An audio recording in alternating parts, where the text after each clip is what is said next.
Now. Oh, well, we are live. Hello, everybody. Chris, in the room. How many people we got in? Well, we don't have anybody right now. It's just No, us. nobody to wave to. What? I'm waving Just to us No, you. three, huh? we're waving at each other here. Yeah, hey. Oh gosh. I don't know, but yeah, I was reading something, and there's so many. Oh, I remember what it was. It was about an island in off the Indian Ocean that this it was in a TikTok thing where they were saying that the CIA had a base out there and they had torturing people out there and all kinds of crazy stuff. And it was really wild. I actually looked up the island to see where it was, and Was it Diego Garcia? that's it. That's it. We got a That's Navy it. base there. Yeah, yeah, yeah. Well, this guy had said they had an underground fort in there that they were torturing people, and he said that that airplane, the Malaysian Air. Malaysian Air, yeah, he said that was out there and they Oh, kidnapped people, Lord. and I said, oh crap, just crazy stuff. And I'm thinking, I said, this guy's got to have some tinfoil on his head. Oh, Yeah. hey Chris, how you doing? But anyway, tonight. I think we're going to talk about things that we know about that can make your life a little bit easier here in Thailand if you come here. And one of the things that I was thinking about, one of the main things that that I had to deal with when I got here, and I actually started it before I got here, was getting my money here, and that was a big thing that I was worried about, and really, once I got it set up, it was relatively simple, and but that was one of the things that was concerned me when I was in the States is how am I going to transfer my money from the United States to here? And basically, what I ended up doing is I ended up opening up a bank account with a bank that I banked with for a while that had ACH transfers. Now they're able to transfer it to Bangkok Bank that way. And now since they've stopped that, then we're all back using Wise again. Hey, Paul, how you doing? Using Wise to transfer our money back in here. But that's just one of the things that I did before I got here that helped me a lot. The other thing was, scoping out where I wanted to live. We had pretty much decided that before we even got here. But those are some of the things that you look at, that have a big impact. And I didn't realize, when we got here that it's nice to live near a market. It's nice to live near a 7-Eleven. It's nice to live near, a community center or a ballpark or something like that. Whereas you don't need a car to get around. I mean, I could live here easily without having a car. Bicycle or a motor scooter is fine. But what are some of the things that you guys can think of? Well, the bank thing. When I came here, I was turned down by two banks. I went in, just thinking, I'm going to open up a bank account, right? And they just kind of turned me away, And for anybody that's not been here, going to the bank other than, automatic teleservices or something simple, is a headache because you have to get a number and wait for your number to be called, and it always takes forever. So it seems, especially here in Bangkok, it's very rarely where you just go in and go up and talk to somebody. But what I found out is that they give. I don't know if they give, but the managers of individual branches have a lot of discretionary power as to who can open an account and who doesn't, and they exercise that power. And I guess some of them just don't like foreigners or something. I'm making that up. I don't know if that's truly their motivation. Yeah, but I had three different places turn me down, and then I just walked into a Bangkok bank up by Rama 4 across from Fortune Town. And the guy and I caught the manager. It was late at night. It wasn't too crowded, and there was this guy. You could tell that he had a little authority. And I just walked right up to him and started talking to him. And I says, "Look, I'm trying to open a bank account here." And he goes, "Oh, sure, no problem." And he took care of me like in 10 minutes. So it was a matter of just catching the right guy. And I still have my account through that branch. Now I've since found out that if you have issues with with Bangkok Bank, with a particular branch not wanting to give you a certain report or that type of thing. I make a complaint on the website, and the website always takes my side. So I guess their corporate, policies are, you have to deal with us.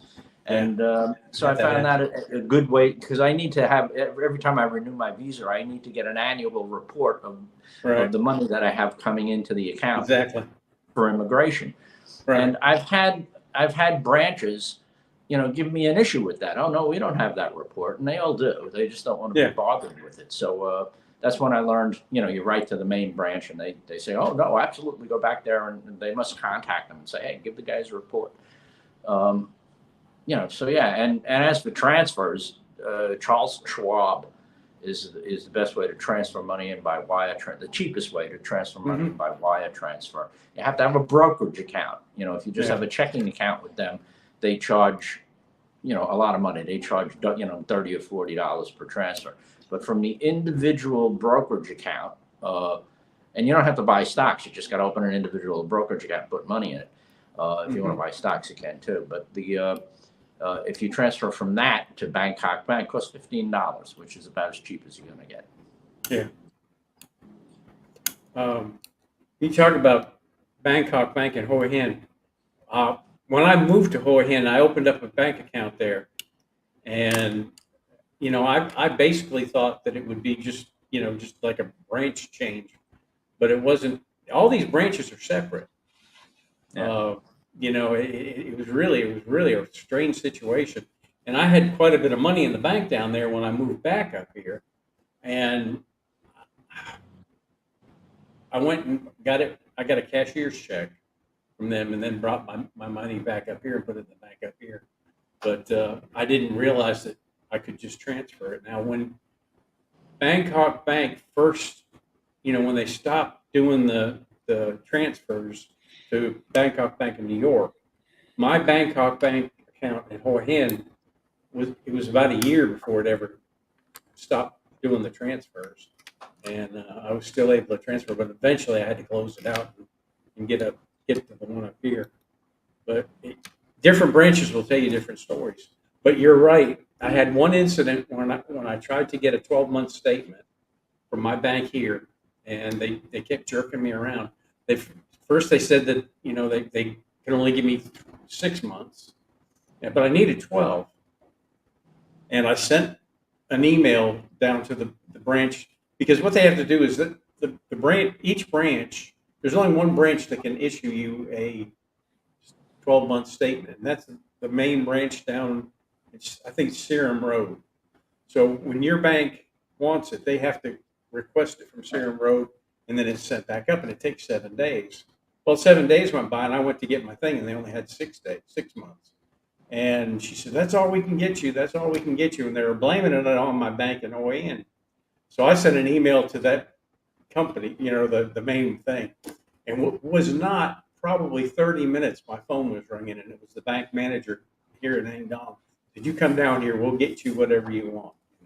So, they reamed them out pretty good. But, you find that, and you, Spencer, you bank at a different bank, don't you? Yeah, I use the Green Bank. Mm-hmm. But I guess what you guys are saying, like Charles Schwab or whatever, but if you're retired military and you have USAA or Navy Federal Credit Union, they'll reimburse you $20 to $25 a month for ATM fees. So you can use the ATMs here. You're gonna get your money back anyway. So that's what I do. Yeah. But like Charlie said, the biggest pain in the butt is when you go inside the bank. You got to take your dadgum passbook with you, that bank book. They won't even look at you unless you have that stupid book with you. And your who carries that around? Yeah. It's crazy. It's crazy. I couldn't believe it. When I was telling, the first time I went into the bank here to draw out money, I said, by the time I was done, they had a stack of papers that thick. And I was only drawing out, 500 or 600 baht. One of the things, papers. Yeah. One of the things that really aggravates me is on your Social Security check from the United States. Here, if you have it, you can have it direct deposited here in Thailand, the Bangkok Bank. And I don't know how your bank is, Spencer, but I started to do that because it was just so much simpler to have it come here. And when I did, it turned out that Bangkok Bank, they would do it for me, but every time that I wanted to move money out of that account, I had to physically go in the bank and move it. I couldn't, I couldn't go online and move it to, because, I have two separate accounts. I have one account where my money hits, and then I have my daily operating expenses in a different account that I have an ATM attached to, and I just transfer it over. But in order for me to do that, if I had my Social Security check direct deposited, I would have to go into the bank every month and transfer the money over. I said, forget it. I said, I'll just keep doing it the way I do it, and use Wise to send it in, and then I transfer it over. But that's one of the headaches, and I hope that I hope it doesn't change, because Wise is so easy to use now that it just makes it real simple. Because I do mine over the phone. It's my money's usually there within a day or two at the most, unless it's on a holiday. But I transferred today, and they said it wouldn't be here till Tuesday, but I got it within 5 seconds. Yeah. I usually transfer mine around the 4th, and it's usually here within a couple of days. Now, if I do it on like a Friday or something like that, then if there's a holiday, then it might be a few days before it gets here. But generally speaking, it gets here pretty quick. Mm-hmm. The reason some banks don't want us as customers is because we're Americans.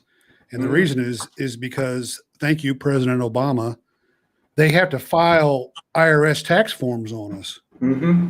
And they don't want to go through that. So they just deny us completely. Yeah, I've had to sign tax forms.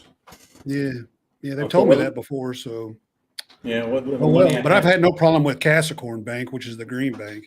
Yeah, I'm relatively happy with Bangkok Bank. I mean, the last time I did my visa, I went up there. I told the guy what I wanted. I came back 7 days. It was there.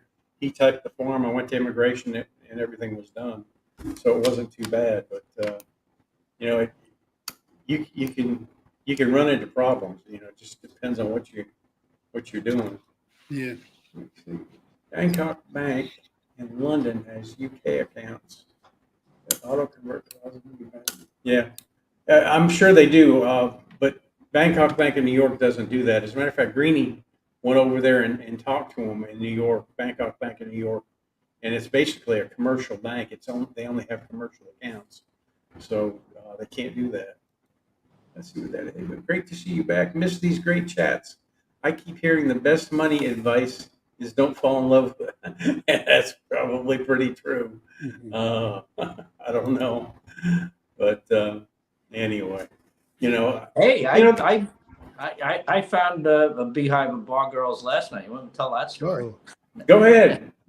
Probably a whole lot more interesting than listen about talking about bank accounts. Yeah. I met a guy on Twitter. I post stuff on Twitter, right? And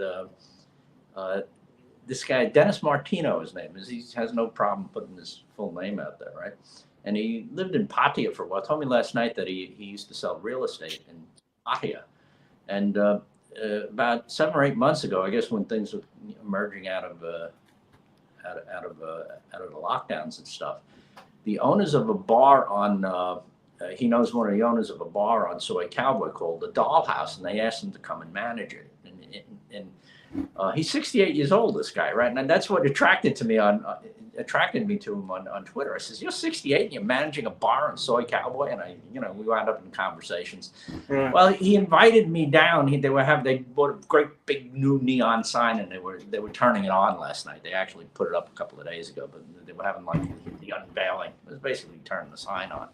And he said, "Come on down." And I thought, well, it might be, might get an interesting video out of it, right? So I went down. And it turned out it was an interesting night. I met Dennis, who is an interesting guy. He looks great for 68. He looked a lot younger, and he manages the bar. He says he doesn't mess with the girls, and I believe him. He says it would get him, it would be too crazy if he got involved with the girls.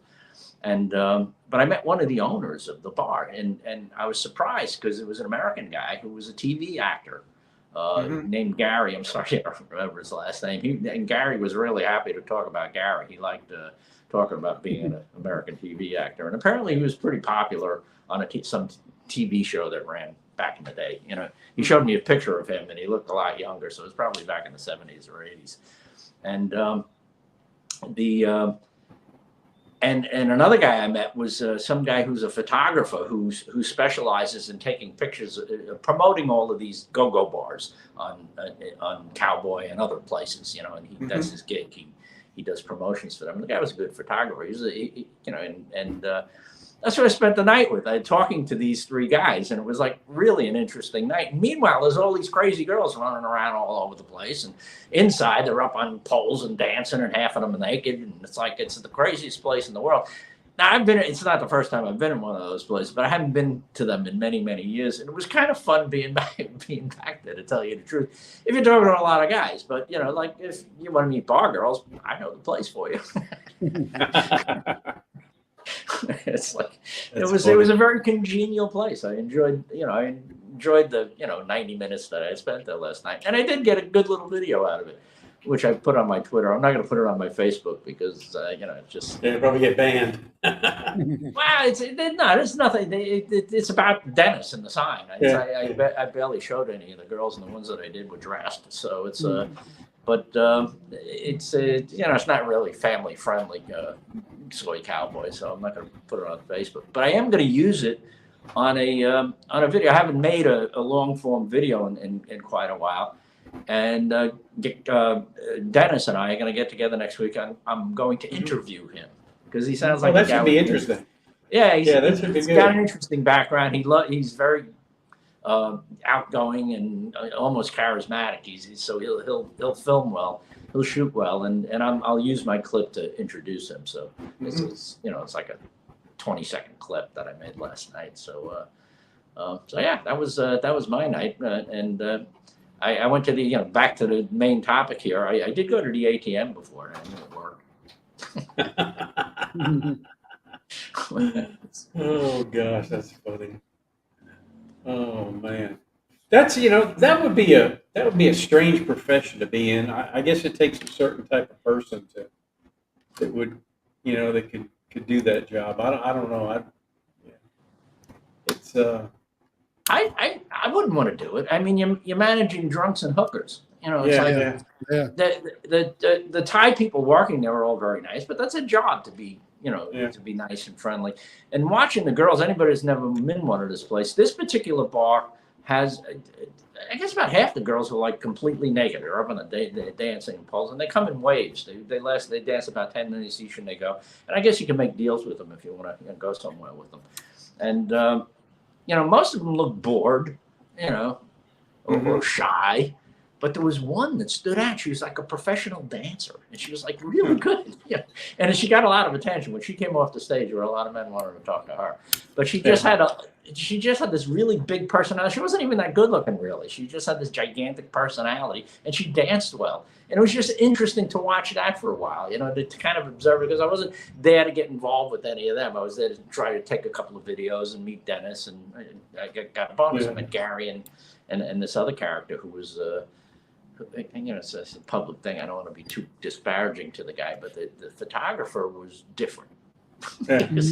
he was a little different, but he was interesting to talk to. He was a professional photographer. He sells his stuff to the Bangkok Post, and I've seen his work. He's good. He's not a bad photographer. So it was like an interesting night out. Meeting all of these guys in this strange profession.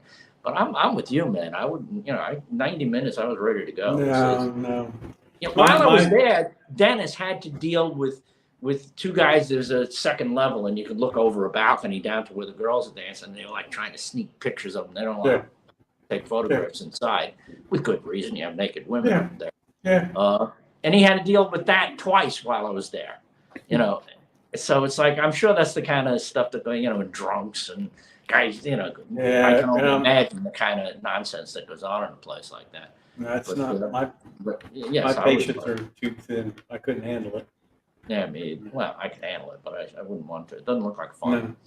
Well, you got those tourists that come over here. I mean, they're only over here for a couple of weeks or whatever, and they're ready, to just raise hell. So, Yeah. they're going to do whatever. Yes. It's, it amazes me at how many people come over here and basically leave their brains at home, Yeah. and just do some absolutely stupid stuff. There was a guy I read about last week, and he was, I think it was in Padia, where he was naked in his hotel room and he was destroying the place.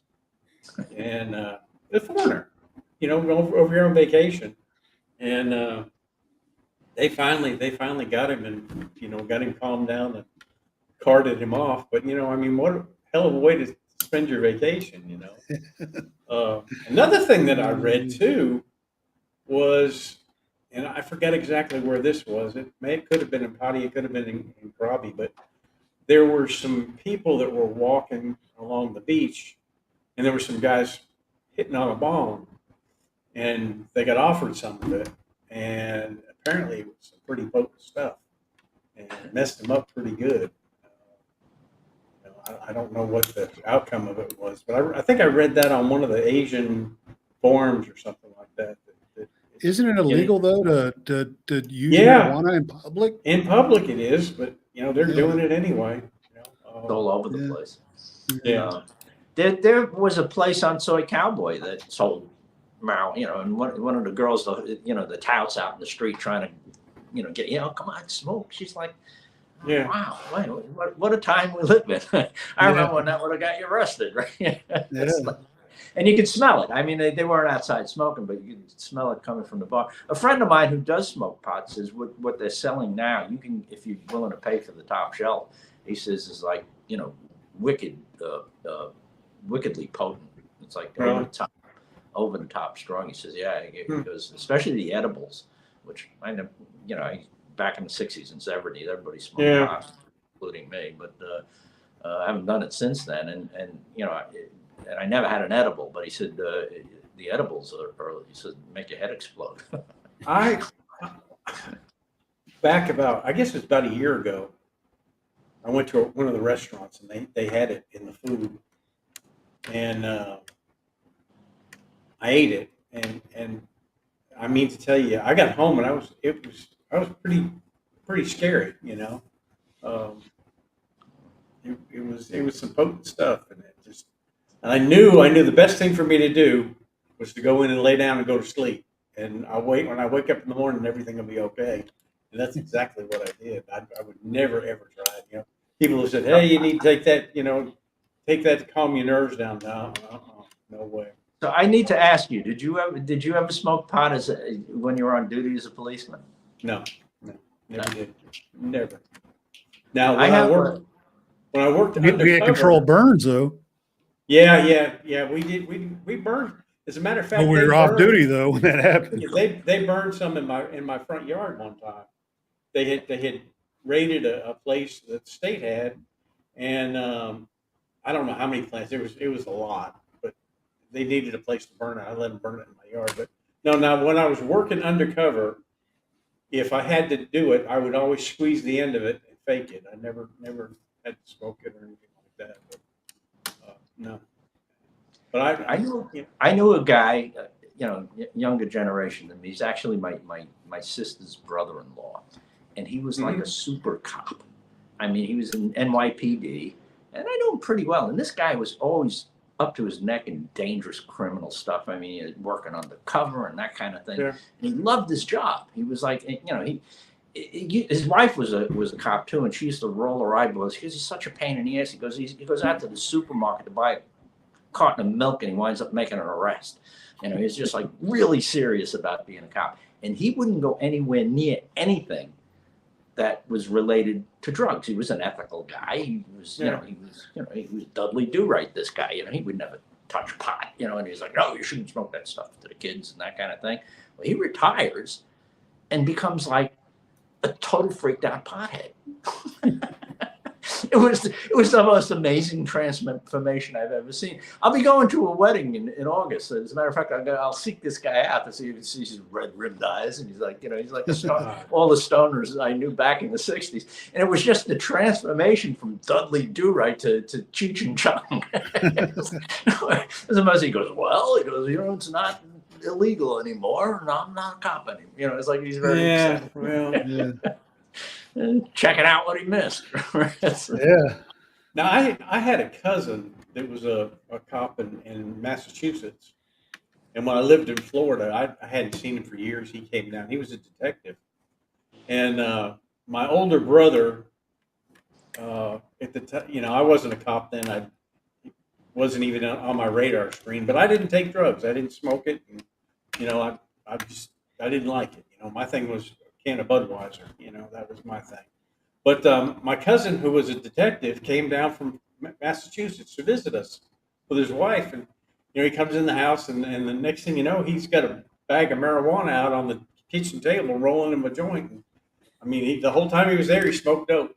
I said, Dennis, he said, "Yeah, just do it." It's just one of those things.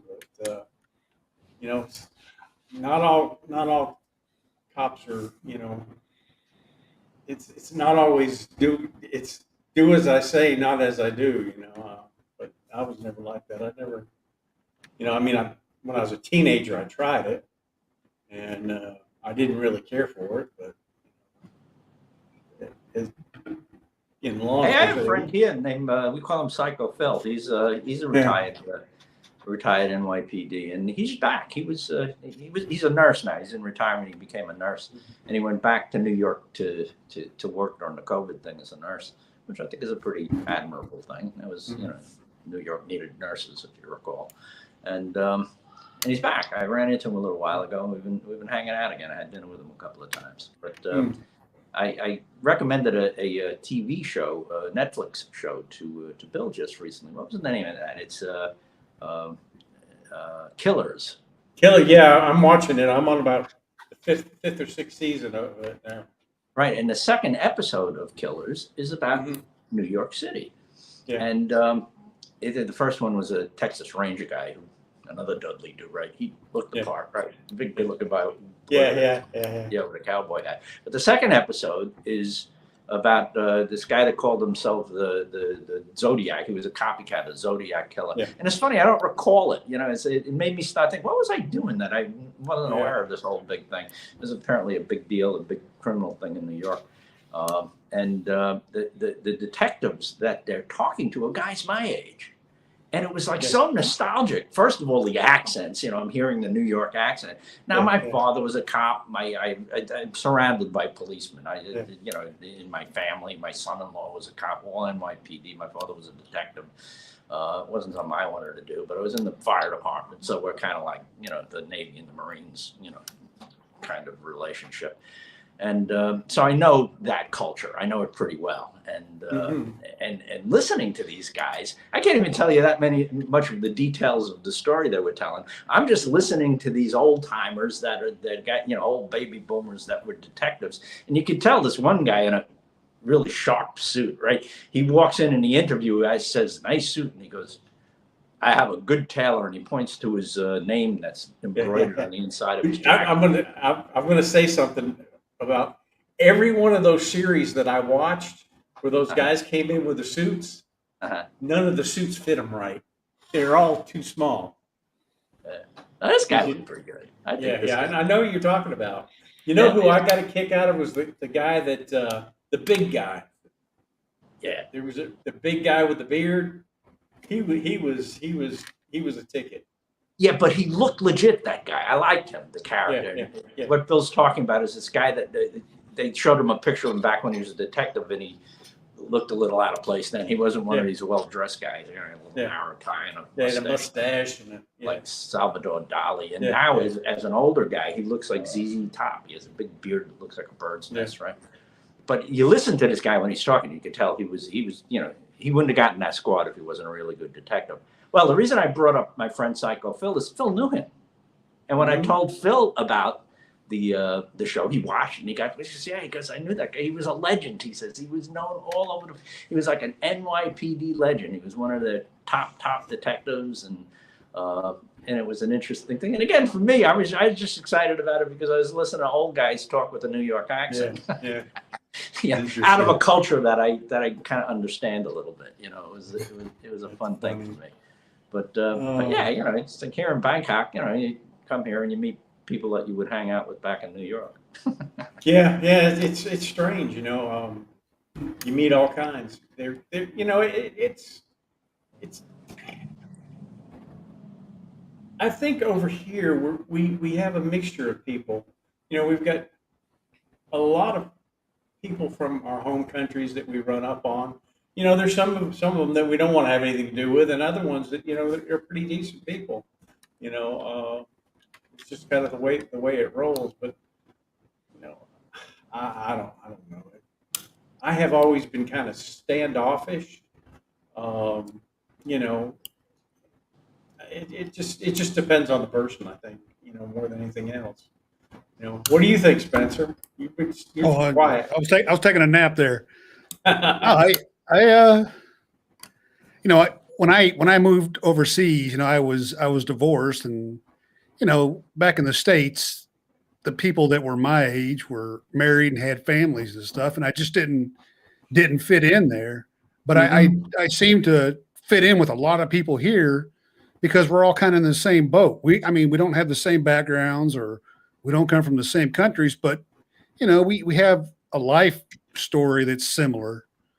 So, you know, you come here, you have British friends and Australian friends, Americans, whatever, you know, even Russian friends. So, I mean, it's just different. I like being overseas. I like being an expat. I always have been. So, yeah. Mm-hmm. But things that make your life easier in Thailand, you know, I was thinking about something the other day, and that's, you know, things like electricity and internet and stuff, you know, you can pay all those online. You know, before in the day, you know, you always had to go into the office to pay those things. But now, because of COVID, I guess, all of those are able to be paid online. So people that get here, you know, download those apps and just pay your bills online unless you just want to go into the shops. It makes life easier. Yeah. That's what I do. I pay all my stuff, you know, via apps. I don't. Yeah. The only thing that I have to do is I have to go in and pay my house payment. So we don't have to even do that. We pay that online. Yeah, I could probably do it if I wanted to, but I just go up and do it. Well, they make it a lot easier here too, though. It's because not because the apps, but even your bank. You know, you can scan something, or you can do prompt pay where you just put in their phone number. Yeah. And it just pays them automatically. So that's quite nice. Yeah. Quite nice. I enjoy 7-Eleven. Yeah. You know, going out to eat and stuff, if I don't have any money with me, I don't have to run to the ATM. All these places now have scan pay. Yeah. I don't know. Yeah, I don't know if it's like that in the States or not. Because you know, probably it's been so long since I've been there. I don't know if scan pay is a big thing over there or not. But 7-Eleven is the only one that doesn't do scan pay here, and I don't know why they don't do it. I thought they did. You got to use their Line app, whatever thing to do it with, or Apple Pay. I think somebody told me today. Actually, it's a remarkable economic story that Thailand adapted to digital payment systems in the time that it did. It took them like 2 years to get 70% acceptance on it. There were still countries. I mean, you can't even find that in New York. New York was one of the slow ones. Just a little thing. Somebody asked about a picture over my shoulder. If you mean this thing, I think that's Bill's logo. Yeah. It's not in my. That's not here with me. It's actually. It's not in his house. That's a digital. That's floating out in digital land. I could put StreamYard up there. I could put a clock up and put this up there. I think. There you go. That looks like my electricity meter. Oh, that's funny.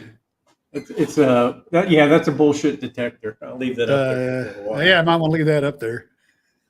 Oh, that's funny. But you know, the things that make my life easier in Thailand, and I'm going to be honest with you, is having a Thai wife. Yeah. That right there. Exactly. Or Exactly. girlfriend, that makes your Yeah. life the easiest here possible. Yeah. But I don't know if a lot of guys want to commit to that. So Well, I think, if you don't, you at some point in time you have to have somebody that can help you. yeah. I mean, it's just whether it's a girlfriend or whether it's a wife or even just another Thai person. But there are some things that, I mean, even if you can speak the language some, you have to have somebody here to help you do that. And Mm-hmm. I mean, I've got my wife, and she helps me tremendously. Mm-hmm. I don't know if I agree with that. When I came here, What? I had a girlfriend in Vietnam. I was living in Vietnam. And I set myself up. I leased an apartment. I got that bank account. I told you the story at the beginning of the show here. I just went from bank to bank until I found somebody who could who spoke English and can help me. I don't think it's all that difficult to get things done. Now I'm in Bangkok. It might be a little bit easier here. And I was down in the Sukhumvit area where there are a lot of English-speaking people. So that would matter. If you moved to Korat and tried it, you might be in trouble. But in Bangkok, in an area where there are a lot of expats and English-speaking people, the businesses almost always have somebody that could that could help you in English.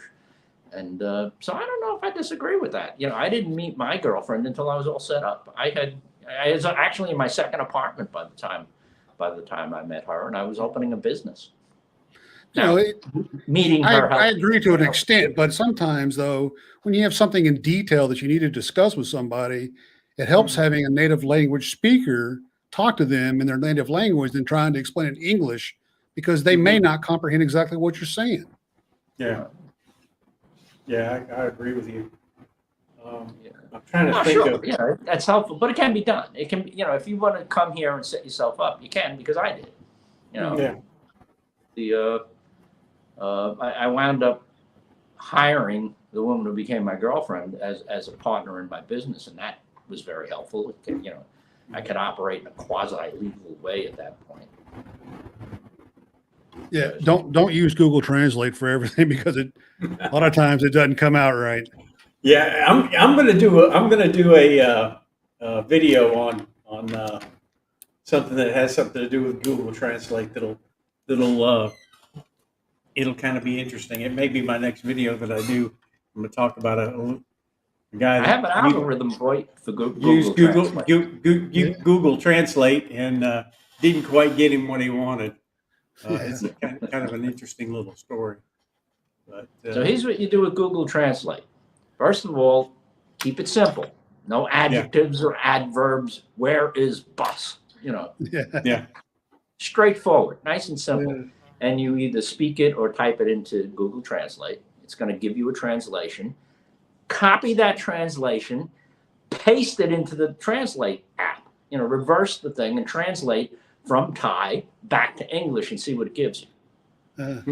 And if it's close, then it's like, okay, and then you show it to them. If it's not close, say it in a different, more simple way, or just rearrange your words somehow. So I find if you use Google Translate like that, it's much more accurate. So see how Google understands you before you present it to the person. Yeah. Now, of course, that doesn't make for flowing conversations, but you can get things done. Where is bus? I'll tell you a story on me. I bought a lawnmower. As a matter of fact, it was a lawnmower that I sold you that I told you to throw away. Oh, that one? Yeah. Damn, I got ripped off on that one. Yeah, you did not. I gave you your money back. I told you to give it away. But anyway, I bought it, and I needed a gas can. And I went down to the market, and I'm walking around the market, and I'm hoping I'm seeing one, but I didn't see one. And I'm trying to ask the lady, about a gas can and everything. And finally, I ended up, she was down at her parents'. I ended up calling Leck. And I said, tell this lady I need a gas can. Leck got on the phone and told her. And next thing you know, she was pulling me down gas cans and stuff like that. But, just simple stupid stuff like that that you run into. Yeah. You know, I mean, I'm sure it would help if you learn a language proficiently. Obviously, that'll Yeah. help you. But people like us, like me, I don't really Yeah. learn languages that well. So I don't either. And you know, you could get by here very easily without knowing the language. I mean, I'll admit it's better if you learn it. It's better if you try. But if you don't, you know, you can still get by. You know, I mean, there's different ways to communicate with people, and you know, you don't have to learn the language to live here and get along good. Better if you have it. Yeah, I'll agree with you. But if you don't, One of the things that I run into, I do speak a little Thai. I'm not fluent, but I know what I know. Yeah. And I was in a restaurant last week, and there was a young guy there, and he's just shy. He's probably new at his job. He didn't know what he was doing. He's probably terrified of this grumpy old white guy, right? Yeah, you told me that story, I think. But what I said to that guy, I know that I said it properly and correctly, and he looked at me as if I was from Mars. He was clueless as to what was coming out of my mouth, and that's part of the problem. Is they do not expect us to be speaking Thai, and that lack of expectation actually prevents them from understanding us even when we do speak it. And I've run into that problem a number of times. And I'll be with another Thai person, and I'll ask them in Thai, did I say that correctly? And yeah. It's like, then why don't they understand me? And that's the answer that I always get is that, now again, I'm not a linguist. I'm not really good at Thai. I'm not fluent by any stretch of the imagination. But, the things that I do know, I'm pretty good. And I've worked on the tones too, so I get the tones right. And people that are anticipating me to speak Thai, like the merchants around here, the restaurants and coffee shops and things where the people all know me. I have little conversations with them in Thai all the time, and they have no difficulty understanding me. But with a stranger, if you go up and and ask them for something, it's like they can, they'll look at you. Yeah, it's kind of funny. I studied it when I first got here, and I went for probably about 8 months, but then I didn't use it. We got into building a house and stuff, and I stopped taking the lessons. I went to the YMCA here, and it just kind of, as a matter of fact, I've still got the books here. One day I may drag them back out again, but the thing is, if you don't use it every day, you're going to lose it. Now, Lek and I don't speak Thai at all because when she got here, her English was perfect. I mean, she knew slang, and basically she had lost her accent, her Thai accent, and spoke perfectly. But over the years, it's diminished. So we have always spoken English in the house, and I'm about the only person that she talks English to. Now, does your wife have that problem, Spencer? Because your wife speaks real good English. Yeah, she's fluent. I mean, she knows all the slang and all the all the curse words and everything, thanks to me. Yeah. But no, we all speak English in this house. Yeah. They even speak it to our dogs. Yeah, we did too. Yeah. It's just one of those things. But now, your girlfriend, does she speak English very well, Charlie? I don't remember correctly. Her English is better than my Thai, so she's not, and she has the same problem I have when she speaks to other English-speaking people. Is not everybody understand. I understand her, and she understands me. I guess we're used to each other's inflection. Well, that's the way Lek and I are. If she says something wrong, I know exactly what she means, and we kind of have a gibberish that we I have 4 other people living in the house here, none of whom speak English. Actually, the 18-year-old is picking it up. She's getting better at it. She's she's studying it in school. But so I'll go down to eat with all of them, and I hear them speaking amongst themselves. So that's helpful for me. And it's like when they're speaking quickly, I'm picking up maybe 30% of it. I'll hear a word or a phrase or this type of thing. And if I hear something that interests me, I can stop them and extract more information out of them. What are you talking about? Then so that helps. It helps when you're surrounded with people who are speaking the language, especially with the tonality, because it's such a subtle thing. you know, the tonality. I think that's the biggest hurdle I've had, and most people that have tried to learn this and other tonal languages, you know, from Western. Very difficult. Yeah. Yeah, the difficulty is in hearing it. I don't even hear it. You know, Yeah. it's like I don't either. I don't hear the difference in the tones at all. I'm beginning to, and again, I think that's only because of what I just said. You know, I have people surrounding me that speak the language, so I begin. I have been able to make the distinction about these little subtleties of tone that drive you crazy. Mm-hmm. You know, where it's nuts was in Vietnam. It turned out, you know, when I landed here 12 years ago, I started listening to language tapes with Mandarin. I was in Singapore, and in Singapore they speak English and Mandarin. And yeah, I said, why not? You know, give it a try, right? So I started practicing, and I thought I was doing terrible at it because whenever I tried to use it, nobody in Singapore understood me. And then I went to a party, and there was a woman from Beijing, and I actually had a conversation with her. She goes, "Oh no, you're doing very well." She said, "The problem here is that they don't speak Mandarin very well here," which cracked me up because they don't speak English very well either. So you have this country which now the caveat here: the educated people do. The well-educated people could speak both languages, you know, quite well. Mm-hmm. But there's a slang there that they call Singlish. It's a combination of two languages, and you know, and they have these little things that they throw in English. And I heard these two people speaking on the subway there once, and you know, it took me a while to realize they were actually speaking English, and they were using so much of the Singapore slang that I could barely understand what language they were speaking, let alone what they were saying. So these nuances of language. You know, the woman from Beijing understood me because the things that I was listening to were Beijing dialect, you know, or Beijing accent, or however you want to characterize it. But I learned I was pretty good with it. So I learned a little bit of Tagalog when I was in the Philippines. Tagalog is actually pretty easy because it's not tonal.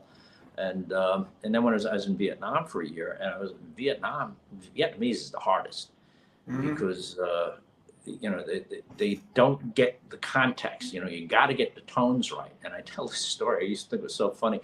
I lived at 15A Les Tontons, which sounds like a French name to me. It probably is, probably a French boulevard, right?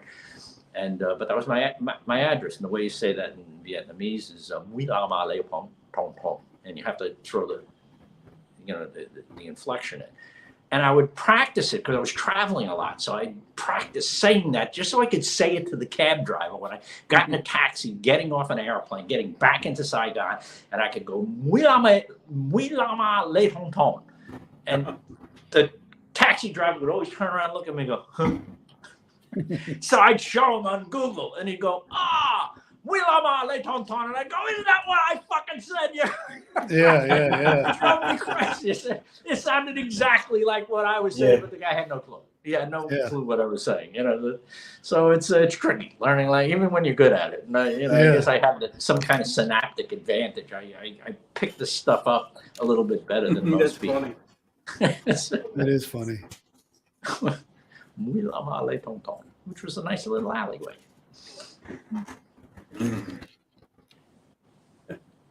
Now, I find that, like, when I lived in China, my Chinese was better than my Thai, obviously, because in China they don't speak English that well, and there's a lot of people there. So to survive, you had to learn to speak Mandarin. But the longer I've been, but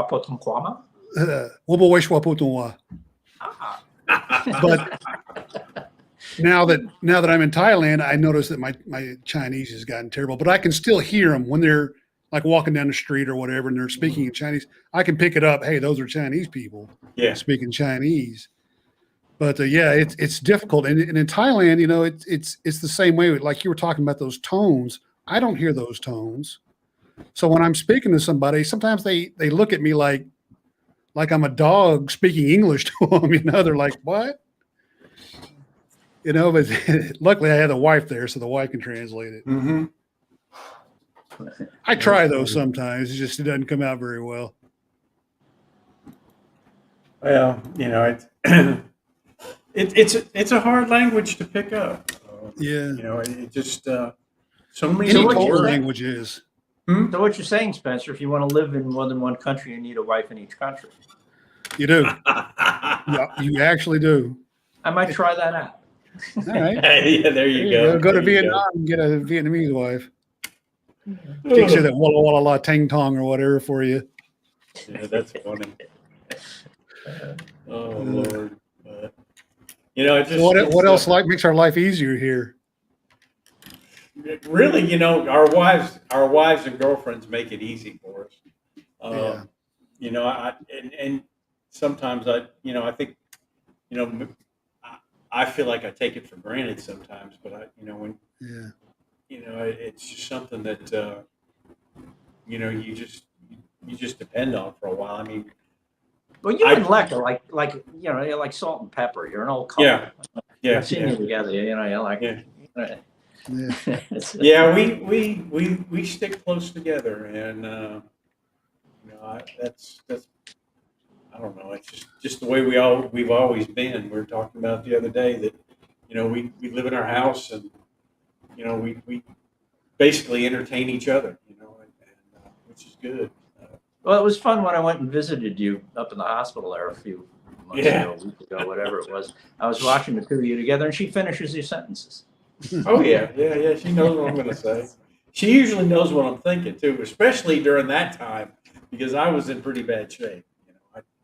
Oh yeah, you were stoned off your rocker when I saw you. Man, that was a trip. Fortunately, I don't want to have to go through. I won't have to go through that again. That's for sure. God, I guess that would be another topic too, is the fact that people need to associate themselves with hospitals here and things like that they may end up using, or if they're if they have insurance, does that hospital cover their insurance? Yeah, that's true. You need to check into that when you're here too. That's kind of an important thing. I would not recommend anybody living here without good health insurance. I mean, I'm a walking proof of it. I'm just real lucky that I had decent insurance. Yeah. I told you the story last week, I think, about the dermatologist that's taking care of his. Yeah. I was hitting on her. That went nowhere. But she was cute. That reminds me of the dentist that I had one time in Bangkok. Yeah, it's hard to hit on a dentist. Well, I went back the next day I'd seen her, and she was probably 25, 26, beautiful long hair. And I went back the next day because my tooth was still hurting, and Leck was with me. And I got some guy, and the first thing he says, root canal. Ooh. And I said, no, not going to happen. Not going to happen. I said, pull it. And he finally pulled it out. But I got shocked. I figured I'd have that pretty Thai girl for a dentist again, but I had some big brute that just wanted to pull my teeth out. Not fun at all. Hey, I got a good tip. That was on Soi 7 too, right by Nana. Go ahead. Well, I got a good tip. Like, if you're checking into a hotel, always have your wife or your girlfriend book it in her name. Really? That's a good one. Because if you're a foreigner, then you have to go in there and show them your passport to get the room. Yeah. Then they do the TM30 on you. Yeah. But if your wife or your girlfriend books it in her name, you don't have to show your passport. Yeah. Explain what a TM30 is. It's the where you live form. I guess that's what they call it. It's your residence form. You don't do that? No, I do. I just, it thought it might be good to. Okay. Yeah. Whenever you find a place to stay here, like a house, you're renting a house or you're buying a house, whatever, you got to do a TM30 as your residence permit or whatever it's called. But if you go somewhere, just even for a short, like 24 hours, and you go to a hotel and you book it in your name, you have to show them your passport, and they do a TM30 showing that you're there at that hotel. And technically, from what I understand, I don't know if this is still the way it is, but when you come back, you're supposed to go in there and do it again to show them that you're back into your residence. But if you have, like I said, you have a wife or girlfriend do it in her name, you don't have to show your passport. Yeah, that's true. And I'll tell you, when I moved back from beforehand up here, I went and I had to move my address. And that guy knew, the guy that I talked to knew every hotel that I had stayed at for the last year. And he started naming them off. And, anytime you check into a hotel here, they're supposed to grab your passport. Now, even if your wife signs the register, they're supposed to get a copy of your passport and notify immigration. Some hotels do and some hotels don't. And even if you go and stay at a friend's house, the law says that friend is supposed to notify immigration that you're staying there. Now, I've stayed at my in-laws' house a bunch of times, stayed at a friend's house, and they've never done it. And I also have never, after I stayed in a hotel, I've never reported back to immigration. Yeah. It's one of those things that hopefully it'll go away eventually. Well, it pretty much where you has. just do it one time. Yeah. Yeah. I mean, what's the little thing you get on the airplane when you fly? That's a TM-32, right? Or that's something else? When I flew in TM7. in February, they had discontinued it. That little form that they had that you had to fill out. Yeah, I'm looking at my passport right now. I flew in, I guess it was the first week in February, and I was surprised with more prepared for that. What it is flying into Thailand, you would have to fill out an arrival card. Is right? Yeah, TM6. Yeah. Yeah, and they didn't hand them out on a plane, and I was annoyed because I figured, now I'm waiting in line to fill it out. Turns out they weren't. Yeah, TM6. Looks like TM6. Looks like that. And, but funny though, they still ask you that on your 90-day report. They ask you to put the number down. Yeah. Yeah, well, you just leave it blank. I just did a 90-day report, and it's like, they because I was wondering if this is going to be a problem someplace else. Because like the banks that we were talking about before, you have different offices doing different things. That happens at immigration as well. Yeah. But I had to go to immigration, I don't know, a couple of weeks ago to do a 90-day report. If you live here, you have to report your address 90 days. You can usually do it online, but I'm always a dummy and I miss the window that you're supposed to do it in, and have to wind up going there and wasting a day. But you have to report your address every 90 days. And they used to ask you for that form, the arrival card number. But I don't think they've reinstituted, because I actually asked the immigration guy at the airport. I said, "You're not doing these anymore?" And he's because I had an old one still stapled into my passport. And he says, "No," he goes, they've temporarily suspended it. So I don't know if that means it's going to come back or not. That's good. That's good. Yeah, here we have drive-through 90-day reports. So if you don't do it online, you can just drive through. Takes 5 minutes. Yeah. I've started marking it down on my Google Calendar, so I don't, because you can do it online successfully if you're not a dummy. Like you can do it. You can do it 7 days before and 7 days after. Yeah, exactly. You can do it longer than that. I did mine last one. It was 11 days before it was due. Huh. And they took it and stamped it. Give me a new one. Yeah. You mean 11 days beforehand? Yeah. Yeah. Huh. Maybe 2 weeks before. I don't know.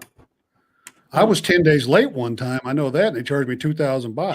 Yeah. I've been 8 days late and paid the $2,000. But now they're arresting people for that.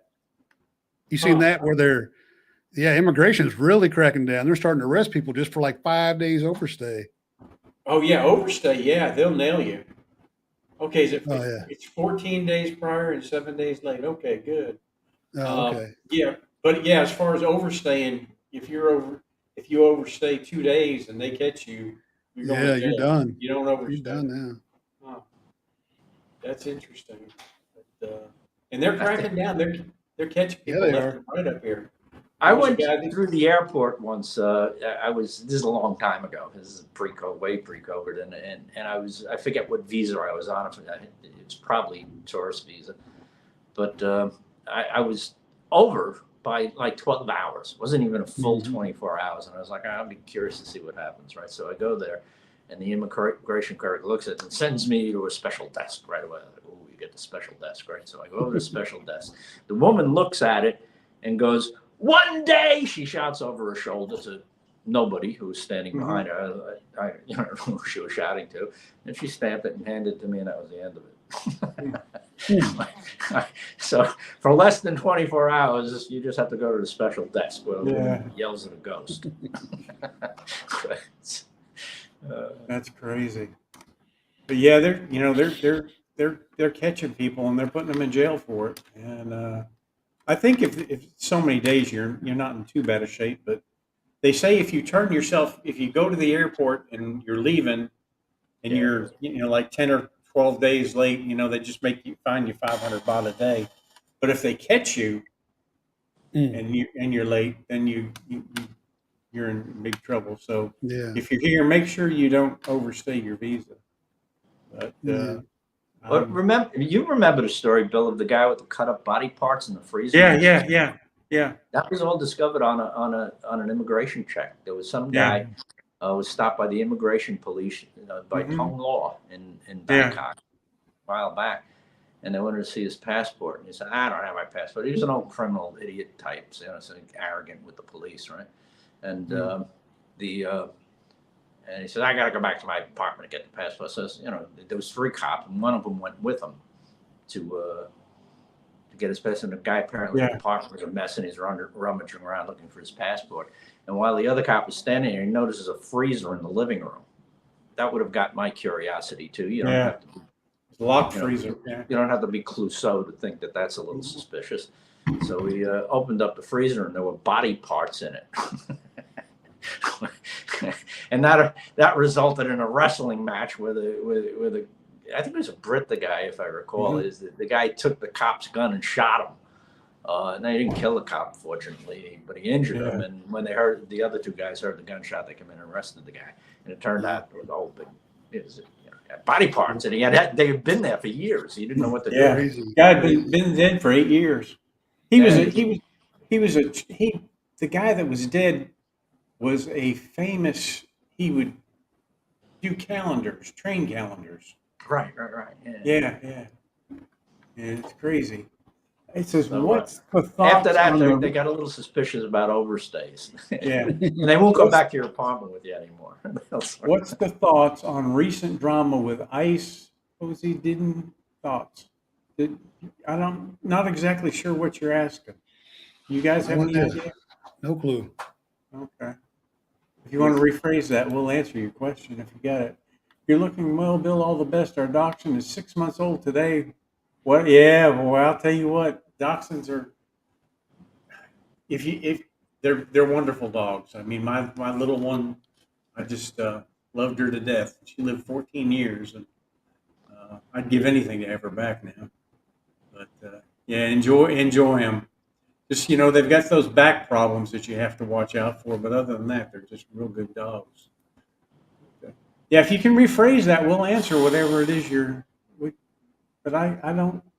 What's the thoughts on the recent drama with ICE? What was he did? Thoughts? No, missed that one.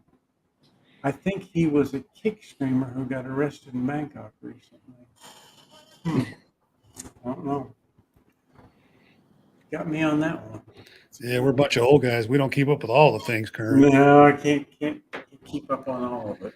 Well, guys, we've been here for an hour, and everybody's got things to do. I appreciate everybody that's come in, and if we're going to be on next week, I'll try to post it by Tuesday or Wednesday, and most likely we will. It just kind of depends on what's going on and how the wind blows. But anyway, appreciate y'all stopping in, and we'll see you on the next one. Bye-bye. Happy 4th. Yeah.